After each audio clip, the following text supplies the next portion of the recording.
I was always the good sister until I exposed my sister's dark secrets at work. For as long as I could remember, life at home had been complicated. I was the older daughter in a middle-class family, raised by parents who always had their eyes on my younger sister, Lee. I was 24 now, and Lee was just 2 years younger than me, but it had always felt like we were worlds apart. We lived in a modest house on the outskirts of town, in a neighborhood where everyone knew each other's business.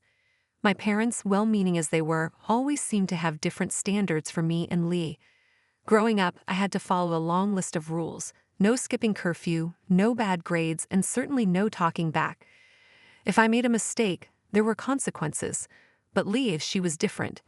To them, she was the golden child. Lee had always gotten away with things that I could only dream of. I remember when she was 14 and stayed out past midnight. When my parents caught her, she simply flashed her innocent smile, and they let her off the hook. I, on the other hand, had once stayed out 10 minutes past curfew when I was 16, and my father didn't speak to me for days. But that wasn't the worst of it.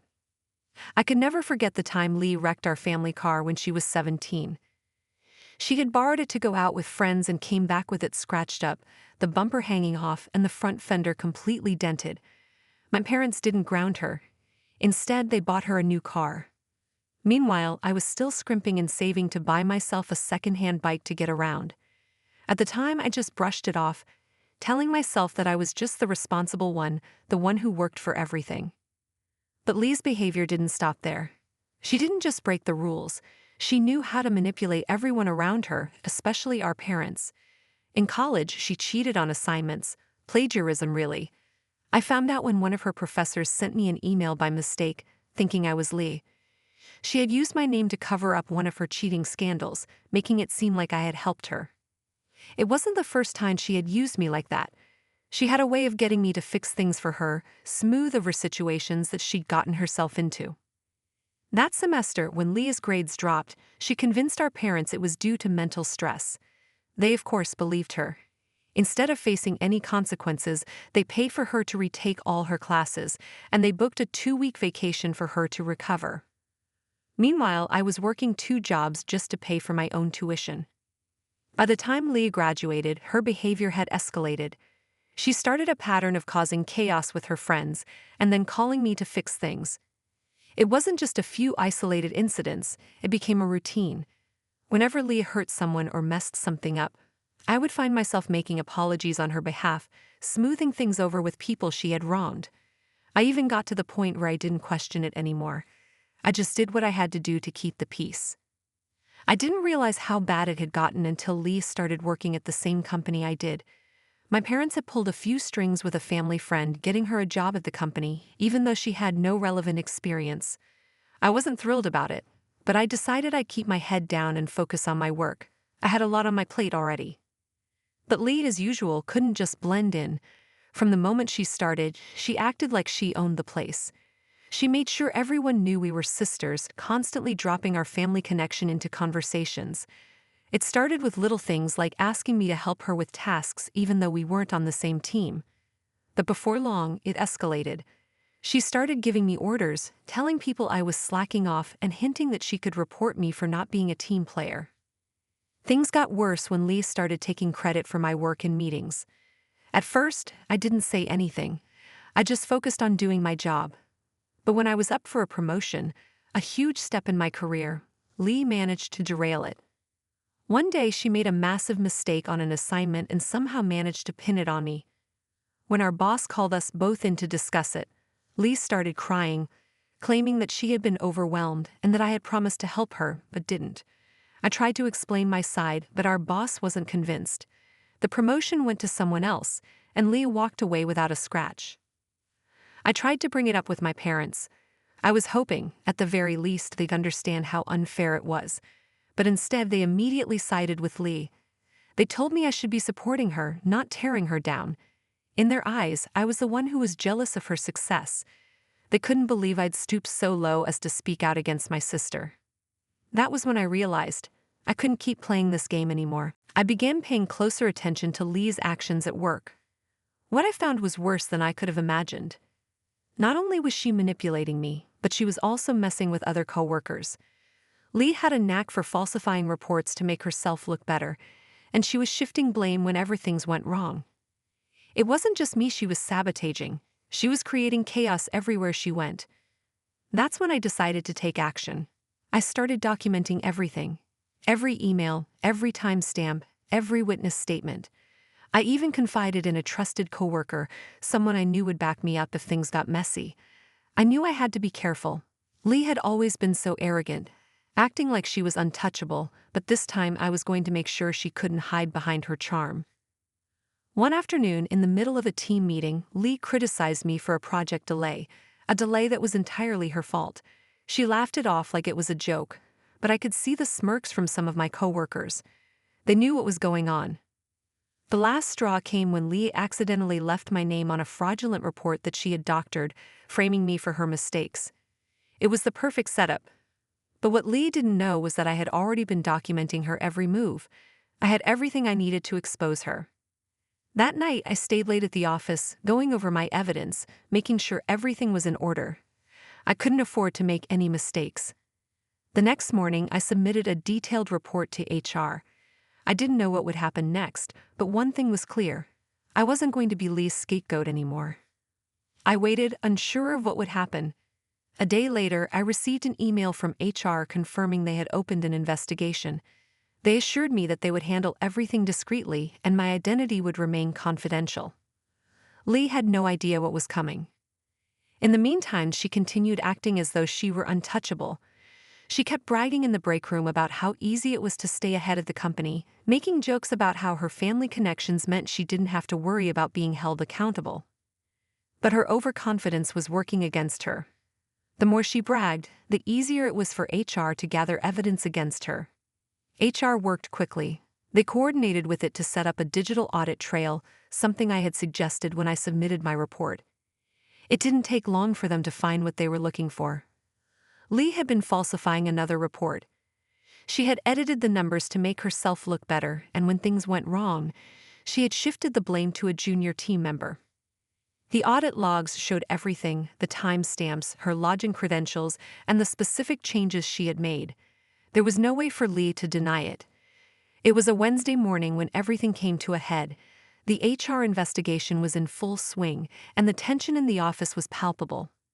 Lee, unaware of what was happening behind the scenes, was still walking around as if she owned the place. But her time was running out. I had spent the last few days nervously waiting for the confrontation. My heart raced every time I saw Lee, and I couldn't help but wonder if she had any idea what was coming. I had managed to stay calm, but it was harder with each passing day. Then it happened. I was called into the HR office. My palms were sweaty, and I could feel my pulse pounding in my ears. I knew this moment would be critical. As I entered the room, I was met by the head of HR, a stern woman named Evelyn, and the company's legal counsel, a man named Tom who looked like he'd seen 100 cases just like this one. "Good morning, Emma," Evelyn said with a faint smile. "Thank you for coming in on short notice." I nodded, trying to keep my composure. "Of course. What's this about?" Tom cleared his throat. "We've reviewed the information you submitted, and we'd like to discuss the findings." I felt my heart skip a beat. It was happening. They had everything they needed. Evelyn looked at her screen.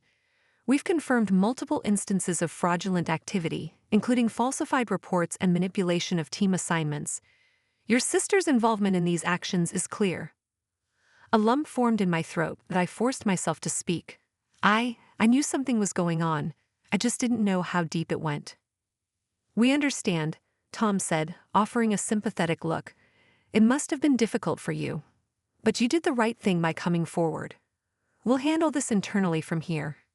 The investigation will continue, and we'll ensure that appropriate steps are taken." I nodded again, trying to swallow the lump in my throat. "What happens now?" "We're bringing your sister in for a meeting this afternoon," Evelyn explained. "She'll be given the opportunity to respond to the evidence we've gathered. If she denies the allegations, we will continue the investigation. If she admits to her actions, we'll proceed with disciplinary measures." I nodded once more, barely able to speak. "Thank you." As I left the room, I felt a strange mixture of relief and dread. It was over, but it wasn't. Lee was about to face the consequences of her actions, and I couldn't predict how she would react. I had no idea whether she would take responsibility for what she had done or continue to lie and manipulate. That afternoon, the inevitable happened.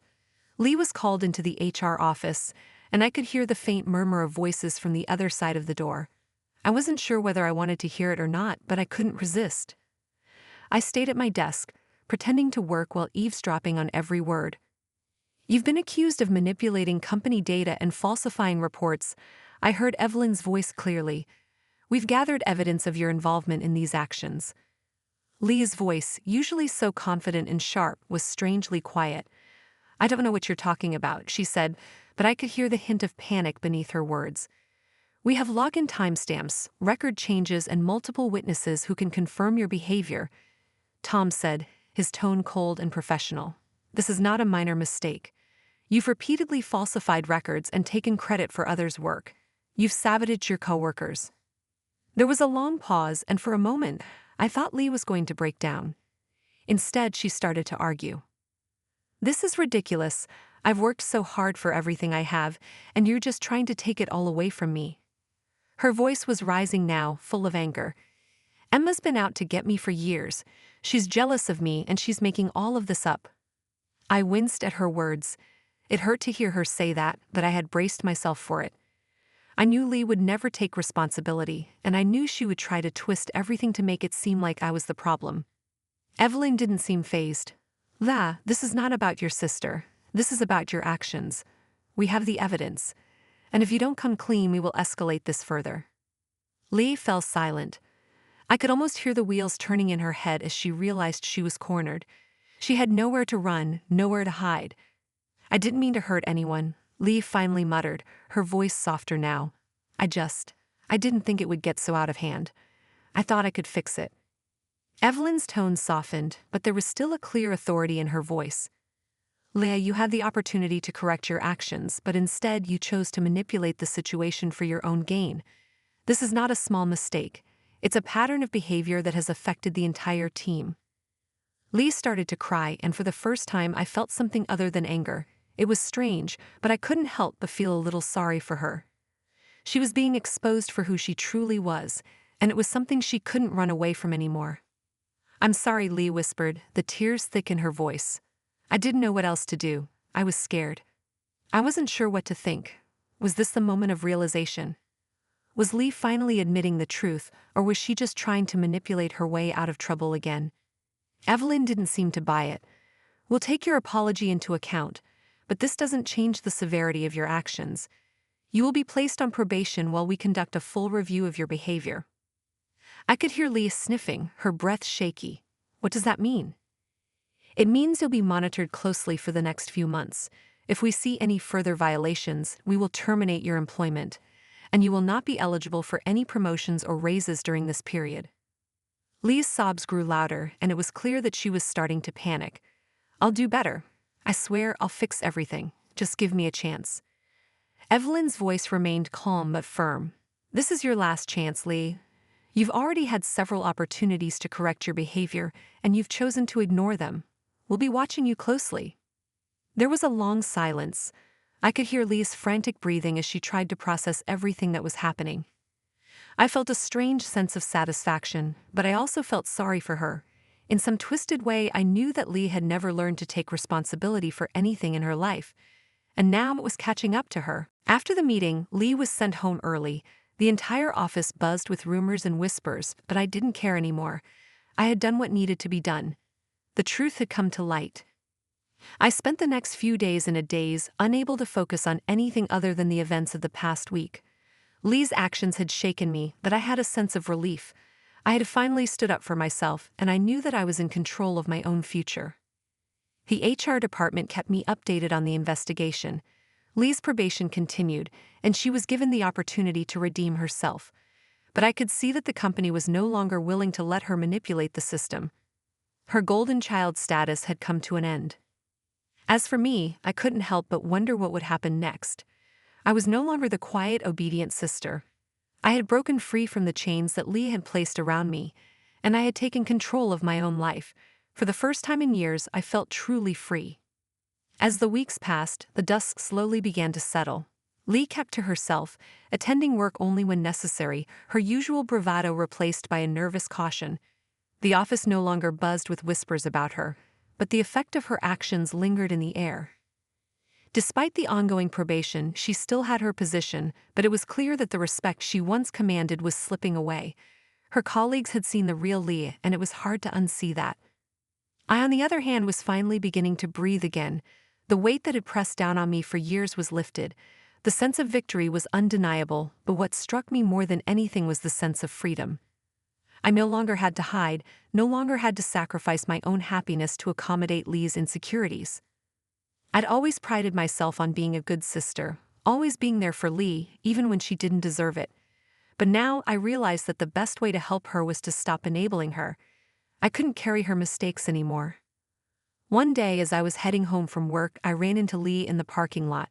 She was standing by her car, looking lost in thought, her eyes red and swollen. I stopped, hesitant, unsure of what to say. It felt strange to see her this way, vulnerable, defeated. For so long she had been the one in control, and I had been the one hiding in her shadow. She looked up and saw me standing there. "You don't have to pretend like you're fine with everything," she said quietly. "I know you're happy that I'm getting what I deserve."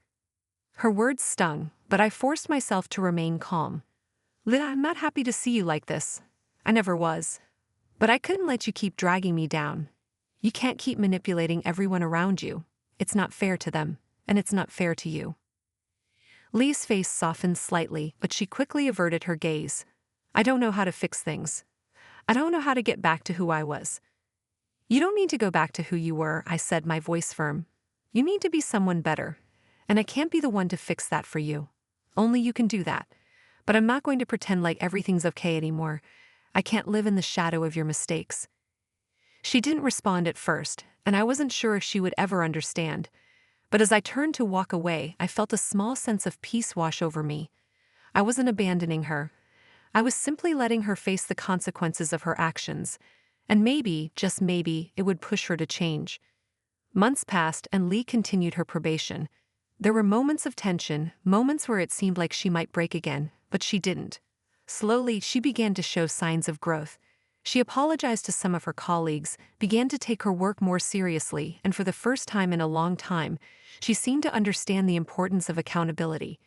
It wasn't a perfect transformation, but it was a start. As for me, I threw myself into my own life. I focused on my career, my friends, and my own growth. I was no longer defined by the role of the good sister who always had to clean up after Leah's messes. I realized that I could be more than just a caretaker. I could be my own person. The hardest part was learning to forgive, not just Leah, but myself. I had spent so many years trying to keep the peace, sacrificing my own happiness to avoid conflict. But now I knew that standing up for myself wasn't a betrayal. It was a declaration of self-worth.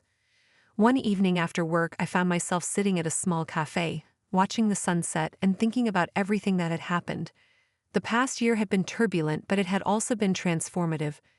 I felt like I was finally seeing the world with new eyes, clearer, freer, and more open to possibilities. I had let go of the old narratives that held me back. I wasn't just Emma, the sister who always did what was expected. I was Emma, an individual with dreams, desires, and the power to shape her own future. And as I sat there, reflecting on all that I had been through, I knew that I had made the right choice. Lee and I may never be the same, and that was okay. We were both on separate paths now, forging our own futures. But for the first time in a long time, I felt at peace with my decision.